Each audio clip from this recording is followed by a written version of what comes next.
Soma Qur'ani hata usipokuwa na tatizo. Isikilize Qur'ani kwa hali zozote, sawa unaielewa maana yake au huielewi. Kuna kijana mmoja mdogo alikuwa akiishi na babu yake. Yule babu kila mara yuasoma Qur'ani.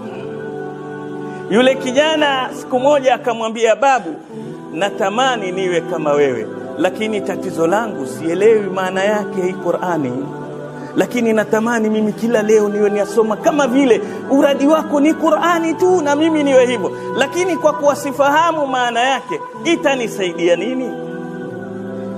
Yule babu alikuwa kazi yake akiuza makaa.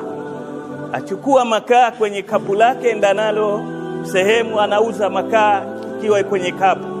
Akamwambia pale kuna kisima, nenda ukachote maji, kamimina yale makaa, ingiza kwenye hii kapu. Huyu babu mbona nipo mtihani?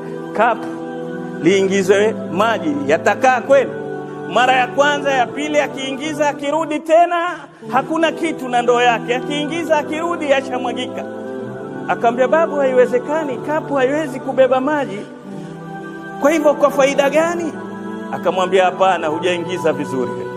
Akakariri, mwisho babu akamwambia, hii kapu ulipoanza kuingiza maji ilikuwa rangi gani? Sema nyeusi kama makaa, na saa hii kila mara waingiza